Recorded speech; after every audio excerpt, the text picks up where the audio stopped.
So monologues are found in writing, but they're also found in plays, movies, things like that. So we're going to take a little bit of a turn. Monologues are blocks of speeches said by one person that generally take less than 2 minutes to say, but it should be in and around 2 minutes. They have a clear objective. Either it's pushing the story or telling you something.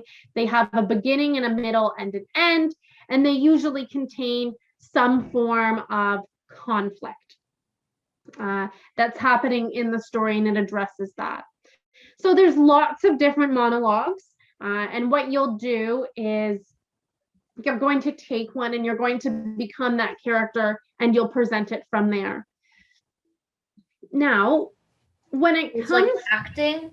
It's acting, yeah. So a lot of monologues are in plays. So you take on a character and you present as them. So it's an extended speech by one person, okay? And there's also soliloquies, which is a type of monologue, and we've talked about those. So where you directly address the audience, or you speak their thoughts aloud or alone while the other characters are kept silent. But the monologue is meaning alone, right? It means an alone speech. And it's a literary device of the speech or verbal presentation that a single character gives in order to express their thoughts, their ideas out loud, okay? A lot of the time, the character is going to speak directly to the audience. Maybe they'll quickly speak to a character and then right back to the audience. But it's very much a singular speech. There is maybe looking back and forth, but the other people aren't commenting back. Okay, so monologues are a dramatic medium. They're in films, they're in plays, but they're also in poetry, which is why it's a really good jump. So we have interior monologues, and an interior monologue is where a character will externalize their thoughts so that the audience knows what they're thinking inside, right? So in order to follow a story, sometimes we have to know what characters are thinking. And that's when an interior monologue will come to life. So these are often found in plays, books, novels, and it's also something called a stream of consciousness. So it's essentially this internal monologue. So if you can ever think of how you've spoken to yourself, you might say, oh, that wasn't good, or oh, I don't know, oh, I shouldn't have driven by that stop sign. That's speaking to yourself. That's that interior monologue. Okay, now there's two types of interior monologues. There's direct interior monologues and there's indirect interior monologues. A direct interior monologue, an author does not show their presence and directly reveals their character.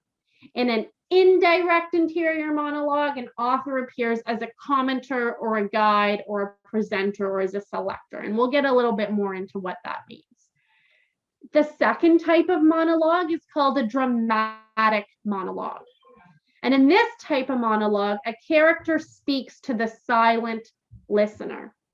So this is going to be more what we're looking at. Okay, and this is a type of theater. Okay, and it's used a lot in plays and poetry. We've talked about soliloquies and we've talked about monologues now. They're similar. Okay, they're speeches presented by a single person. But the major difference is that in a monologue, the speaker is revealing their thoughts to the audience or to another character. Whereas in a soliloquy, the speaker is expressing those thoughts to themselves. Okay? Everyone's going to take on a role, so don't worry about that. Rachel, you're going to start off as Roger, okay? You're going to read for Roger. Charlotte, you're going to read for Corella. And Joanna, you're going to read for Anita. We're going to start with side 1. Roger, when you're ready. Well, if it isn't our neighbor Cruella de Vil come to pay us a visit. What on earth is all that racket? How am I ever going to get my beauty sleep? Why, Cruella, what a lovely fur. What does preening mean?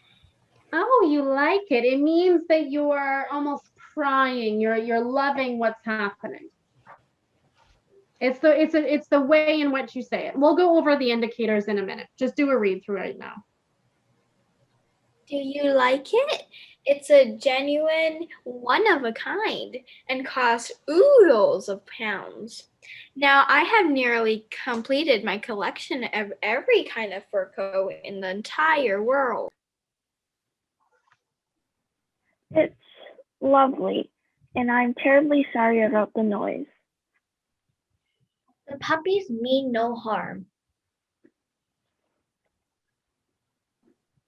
Well, just be sure the puppies don't do it again. I don't want the yowls and growls of little furry spotted creatures. What does inspiration? Inspiration dawns is another indicator, and that changes the tone in the way you're saying it. Well, just be sure the puppies don't do it again. I don't want the yowls and growls of little furry spotted creatures. Little furry spotted creatures. Why? I don't think I've quite seen anything like them. Look at the depth, look at the patterns. Why, they're practically works of art. And then you'll turn your head and you'd look directly at the audience if you were presenting. And you would say, if you're on the stage, and you would say, and just what I need to complete my collection. And turn back to Roger and Anita. You know what? I've changed my mind. I've been without a pet long enough. I can't wait to where I mean care for all the little puppies. I'll buy the whole litter. How much? So inspiration dawns if she's just figured out that she wants to wear the puppies. Okay. How does that change the voice? And because we're speaking about it, the word preening is to care very much about your vanity, to be interested in what you look at. It's very prideful. Okay. Oh, do you like it? It's genuine, one of a kind. Pounds is the British dollar. So it costs lots of money, is essentially what that phrase is there. I think so. Why don't you start us with, well, just be sure, Charlotte? Well, just be sure the puppies don't do it again. I don't want the yowls and growls of little furry spotted creatures. Little furry spotted creatures? Why? I don't think I've quite seen anything like them. Look at the depth. Look at the patterns. Why? They're practically works of art. And just what I need to complete my collection. You know what? I've changed my mind. I've been without a pet long enough. No one to play with. I can't wait to care for all the little puppies. I'll buy the whole litter. How much? Oh, I'm afraid we can't give them up. Poor Tarita and Pongo would be heartbroken. And Anita, don't be ridiculous. Afford to keep them. You can scarcely afford to feed yourselves. Here's 100 for the lot. Cruella, we're not selling the puppies. Oh, surely you must be joking. 200. No. I mean it. All right, you've forced my hand. 3 zillion pounds, and that's my final offer. I'm sorry, Cruella. We are not selling a single one. Good. Okay.